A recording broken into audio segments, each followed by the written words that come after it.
this group. I get an opportunity to see them lead several different environments, and always thankful for how God is using them in the kingdom. Also want to say today, Zach and Chelsea, 4 or 5 weeks here with you all. I'm appreciative of you all as well, and the leadership you bring to this church. Would you show them as well and appreciation? We have been in a series called How to Behave in Church. And I've told you several stories of me getting in trouble while I was at church and over the years. Today we want to ask this question: how will we worship, or how should we worship in church? My dad was a song leader when I grew up. He was a volunteer. He led worship. He was also in a quartet in the church and sang. And it was one of those things where, as a son with dad leading, it's a good question. How should you worship when dad is looking on? And today I want to ask this question: how do you know that you have worship? It's a good question, isn't it? You sang some songs. You prayed some. I even liked it. I must have worshipped. How do we know that we have worshipped? Or maybe it's, I didn't know any of them. I really wasn't into it. I didn't like. I didn't prefer. I'm not really sure if I worshipped. Can I ask that somewhat ambiguous, difficult question and wrestle with it this morning for just a few minutes? How do you know you have worshipped? Is worship defined by what I want or what I need? It's a good question, right? If I come up to you this morning and said, when do you worship? You might say this: I prefer. Well, it's my preference. So often I find that in the church we define worship by what we want. But here's my question: what does God want in worship? If you were to put an audience of this morning to our worship, well, let's just make it every morning. If we were to put an audience to our worship, where would the audience be? You see, so often it's easy for us to turn ourselves into the audience, and whoever's on stage to be on stage. And so we become the audience, and their job is to please us. And if their worship, no matter what it might be, if it doesn't please us, then the audience is not pleased, and we have not worshipped. Here's my fear. Can we get behind the theology of that for just a moment and realize that at that point we are making ourselves the object of worship? And if worship is all about me and what I want, then it's all about worshiping. That's a scary thought to me. I've been in situations where I've wrestled with this. I went back to my home church camp. It's where I grew up. From the time I was born, I attended there every single year. And you know what they did? They changed it. I couldn't believe it. We used to meet on the side of a mountain, outdoor, in an outdoor amphitheater. It was an old wooden stage. It was incredible. And I knew all the songs. I went back a couple years ago and I realized how old I'm getting. I didn't know any of the songs. And they moved the place where we worshipped down into the valley instead of up on the hill. And there's a part of me that went, this isn't the way it's supposed to be. At the same time, I grew up in a church much like this one. We drove an hour and a half to get there. By the time we were 14, 15 years old, we decided we had enough to drive an hour and a half. We found a smaller church that was kind of fairly new in our hometown as a non-instrumental church. And I remember sitting there with the hymnal, and it had shapes on the notes. I was not used to that. What does this mean? This isn't the same. So I understand. I understand what it feels like to feel like we are the audience in worship. And yet, what if we were to recognize that the audience is truly who in worship? God. And so we want to take two texts today. Again, fairly brief this morning. We want to take two texts out of the book of John. If you have your Bibles, open up to the book of John chapter 2. We're going to look at two places where Jesus is talking about worship, and we're going to look at two temples this morning. So it makes sense. Two texts, two places of worship. We're going to talk about worship. John chapter 2, Jesus is on his way up. Remember in the Bible, when people are on their way up to Jerusalem, it's not north. It's up in elevation. The temple was on a temple, what? Mountain. And so people went up to worship God. And as they would go, a lot of times they would be singing the psalms of ascent. As they went up, they were worshiping. As they got there, they were worshiping. So Jesus and the disciples are on their way up to the temple, and we find the story of Jesus. John chapter 2, verse 14. In the temple courts he found men selling cattle and sheep and doves, and others sitting at tables and exchanging money. So he made a whip out of cords. This is not always something we put on a painting or we put in stained glass windows in our church, by the way. And he drove all of the people out of the temple area, sheep and cattle. He scattered the coins and the money changers and overturned the tables. To those who sold doves, he said, "Get out of here. How dare you turn my Father's house into a market?" And we know this story. We've even at times taken this story and applied it to other things that I'm not so sure that it's really saying. Well, what is this story saying? Put yourself as a family who have saved up. I don't know, maybe it's like the way that we would save up to go to Disney World. It takes some time to save up to get to Disney. It's an event to get to Disney World. And you save up your coins here from Central Missouri, and your coins, when you get there, aren't any good. It's kind of like going into Chuck E. Cheese pizza with the grandkids or kids, and you realize your money's no good there. You have to exchange your money for their money, right? And there's an extraordinarily large exchange fee. And you realize this isn't exactly fair. This video game should not cost $1. That's what would happen. They'd bring their coins from outside Palestine. They'd exchange them in, and they'd get ripped off in the process. Then they'd go to buy their sacrificial animal, unless they had drug it along with them from home. And they would find, kind of like movie theater popcorn, that it wasn't exactly a good deal. So they'd gotten ripped off with their coins. Now they're getting ripped off with buying their sacrificial animal. By this time, Dad and the family, you can imagine what he feels like, right? He's upset. Mom's upset. The kids are crying. Everyone's thinking this was supposed to be an event where we came and worshipped. And it's turned into a distraction. Historians also talk about the temple area of the Gentiles, those who would maybe be considered outsiders, that this is where all of this was taking place. It was quite the distraction from worship. So Jesus is angered. Let me just maybe boil it down to one simple principle. Is it possible that Jesus is angered? Listen to this. That Jesus is angered by the heart of what he sees. So here's point number one I want to say. You can worship in the right place. Was it the right place to worship? The temple in Jerusalem? Yeah, it was. You can worship with the right posture. Sacrificial animals, offerings, high priests, the right garments, the right songs. Is it possible to worship in the right place and with the right posture, but with the wrong heart? Absolutely it is. Here's the deal. We look at the money changers who were in it for themselves. We look at those who were selling the sacrificial animals who were in it for themselves, and we say, we'd never do that. And maybe we put some laws and some rules in our church to say, well, we'd never do that. But in the hearts, do we ever do this? Do we ever make worship about us and what we profit and what we gain? Ask that question honestly. Do we ever make worship about what we get out of it at the expense possibly of someone else? We do this. We give. And we think to ourselves, oh, I wonder if someone notices what I gave. We sing. And we wonder to ourselves, I wonder what I'll get out of emotionally this song. We sacrifice and we wait to receive praise from someone. We pray and we want to look holy.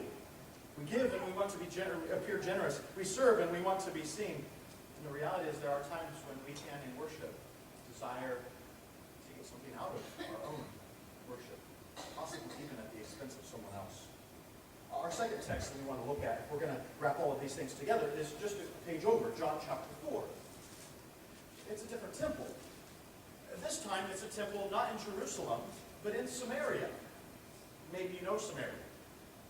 The Samaritans were those who were considered not completely God's people, because when the exile took place, they kind of were a tarnished people, if we could put it that way. But they built their own temple on Mount Gerizim.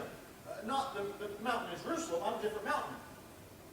And because the Jews, when they came back out of exile, because they didn't like the idea that God was being worshipped in the wrong place, they went 100 years before the times of Jesus, or around 100 years, and they destroyed that temple. Tore it to the ground.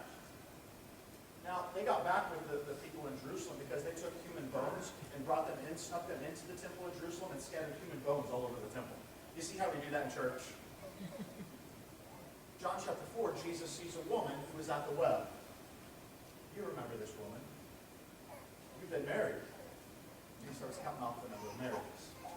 She notices, this guy knows who I am. I mean, she is used to probably people knowing who she was, but this guy really knew who she was. And listen to what she says. Verse 19, chapter 4. I can see that you're a prophet. Our fathers worshipped on this mountain. And up behind her, from the well, are the ruins of the temple. Notice where she takes the conversation. Once she perceives that Jesus is perhaps at least a prophet, she takes it to worship. And she takes it to this question of where do we worship? I know that our fathers worshipped on this mountain, but you Jews claim that the place where we must worship is in Jerusalem. See what she's asking? Where is the right place to worship? We all have our opinions, don't we? Maybe my generation would say, tell you what, a good place to worship would be where it's dark, candles are lit. There's stations where we all move around. Or maybe it's a cathedral. Or maybe people are speaking Latin. Or maybe it's a pew, or maybe it's a chair. Or maybe we're wearing this, or maybe we're wearing that. Or maybe it's folding chairs. Maybe it's like my brother who went to a motorcycle church. It was under an overpass. I don't know. Maybe it's our songs, maybe it's their songs. You see what the question is here? Where is the appropriate place to worship? We ask that question, don't we? And listen to what Jesus says to her. Believe me, woman, a time is coming when you will worship the Father, neither on this mountain nor in Jerusalem. You Samaritans worship what you do not know. We worship what we know, for salvation is from the Jews. Yet a time is coming, and now has come, when true worshipers, you want to be a true worshiper? When true worshipers will worship the Father in spirit and in truth. For they are the kind of worshipers the Father seeks. Remember our question? What kind of worship does God want? Have you asked that question when you walk in on Sunday morning? What kind of worship does God want out of me? Rather than, I wonder if I'll like this. I wonder if I'll feel good after this. I wonder if this will make me happy. What kind of worship does God seek? God seeks worshipers who worship in spirit and truth. For God is spirit, Jesus says, and his worshipers must worship in spirit and in truth. So I think we learn this principle. Jesus says you can worship in almost any place, with almost any posture, as long as you have the right heart. Let's ask the question about this phrase, spirit and truth. What kind of worship does God want? Worship that's spirit and truth. What does that mean? Perhaps I could boil it down to one or two concepts. Maybe one of them would be authenticity. That worship is something that is more than just me mouthing off the words and forgetting what they have to say. I mean, you've been there, right? You sang the song and you're like, wait a second, I have no idea what that means. What did we just say? All to Jesus I surrender, but it's offering time and I don't know that I'm ready to give. What does that mean? So I think worship is authenticity, spirit, and truth. I think part of it is worshiping the true God. There is an element of truth here, after all, that we are worshiping the one who is true. You Jews, we Samaritans, Jesus says, well, we do worship the God of the covenant that's passed down. You don't worship what you know, but a time is coming. So there's an element of doctrinal truth here as well. I think there's an element, maybe you put 3 words. Can you put 3 fingers up in the air? Listen to these 3 words. Put 3 fingers up in the air for me. First word, I want you to say selflessness.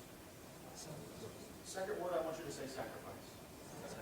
Third word, I want you to say service. Did you say those 3 words with me again? Selflessness, sacrifice, service. Often those aren't the words that come to mind when we think of worship. I want to think about the posture for just a moment. Sometimes we think of worship, we think of bowing down. What is that posture? Other than saying, God, it's not about me, it's about you. But let's not just take worship and think that it's only between us and God, because it's also like communion. It's also about us. And so the posture of worship also says it's not about me. It's about them. How can I sacrifice? How can I serve? This question applies so accurately to our churches today, doesn't it? I told you I wrestled with leading a church that was a multi-generational church. We wanted to be, we had people who sat next to each other. They all had different preferences. I'm sure it's so different here. So I want to take you just a moment to a hypothetical situation. If I could have chairs, just pretend there are chairs up here. I want you to put in this chair right here my son, who is now 4, but I want you to make him 15. I want you to put myself in this chair. Okay? If he's 15, we're not even going to do the math, all right? So we're going to put myself in this chair. I am old. Okay? And we're going to put my father, who is also named Jim. There are 3 generations of James Dalrymples in our family. We call my son Sawyer. His name's James. My dad's name is James. He's now a grandpa. He's gray hair. I mean, that's kind of where he's at already. Okay? Then there's me, and then there's my son, teenage son. Now, all 3 of us have different worship preferences. Correct? I mean, I told you my dad grew up singing the Gaithers. And that's where I grew up on, right? The Oak Ridge Boys. He was in a quartet. That's you start singing those kinds of songs, man, he'd be right in there. Now I kind of grew up on DC Talk. And I kind of grew up on some things in the 90s that I'm not really proud of. And Michael W. Smith and Steve Ricker. Man, some of those songs come up and I'm like, wow, I remember that song. Our God's an Awesome God, Step by Step. Wow, As a Deer Pants for One. Those some of those songs. They have memory to them. And then you put my teenage son in the mix. I'm looking at him going, what in the world are you all singing? Right? There's a part of me that does that. Now here's my question. Is it more worshipful for me to worship in one of their preferences rather than my own? Because I'm serving them selflessly and even perhaps sacrificing my own preferences while I worship. Think about it. Is it more worshipful for my dad to see 2 generations younger than him, who are different than him, who have different preferences, but he wants to pass on the faith, the truth of Jesus Christ to those generations? He wants to encourage them and build them up. Is it more worshipful for him to say, you know what, it's not about me, it's about them, and I want them to grow up in the church, and I want them to know they're welcome here in this place? Well, what would happen if my dad walked out of the auditorium every time a song came on that my son liked? And he walked out of the room and he said, I can't stand that. My son would get the impression he doesn't accept me here. We're not welcome. At the same time, what would happen if my son, every time that the song was sung that my dad loves, that he has rich history and heritage with, what would happen every time if a song was sung that my son yawned and fell asleep? You see, one of the greatest things my son can do is encourage the grandpa, my dad. One of the greatest things he can do is encourage him by singing him songs enthusiastically. He goes, I know this means so much to Grandpa. One of the greatest things my dad can do is say, I know this song's maybe a little bit too fast. I don't know the lyrics. I don't know what even's going on. We're singing off the wall. Everything's off the wall these days. And yet saying, I'm going to sing it because I want to encourage him. You want to see a powerful church? It's a church that's not just one niche of people, but it's multi-generations of people saying it's not about me, it's about God. He's our audience. He's number 1 in this place. So let me land with this text, Philippians chapter 2. Do nothing out of selfish ambition, but in humility consider others better than yourselves. Look not only to your own interests, but also to the interests of others. Have this mind within you that is also within Christ. This mind that says, in humble obedience, God, how great you are. How you've blessed us. How you've given me so much. I'm humbled by who you are. But God, help me to serve because I know how much you love. How much you care for those around me. Help me to serve them and encourage them even in my worship. So here's kind of the third thing. Just wrap it all up in this statement. You are worshiping in every place. Think about it. It's not just here that you worship. The posture you take here, you take with you. If it's all about you, guess what? It's going to be about out there in the world. You're going to walk out these doors and it's going to be all about you. You worship in every place and you worship with every posture, every action, every attitude, every step. You're worshiping something. Sometimes it's you, and you're worshiping yourself. In your family, in your job, with your money, you're worshiping yourself. posture we learn in Pearson's, God, it's not about me. God, it's about you. So the question this morning with your worship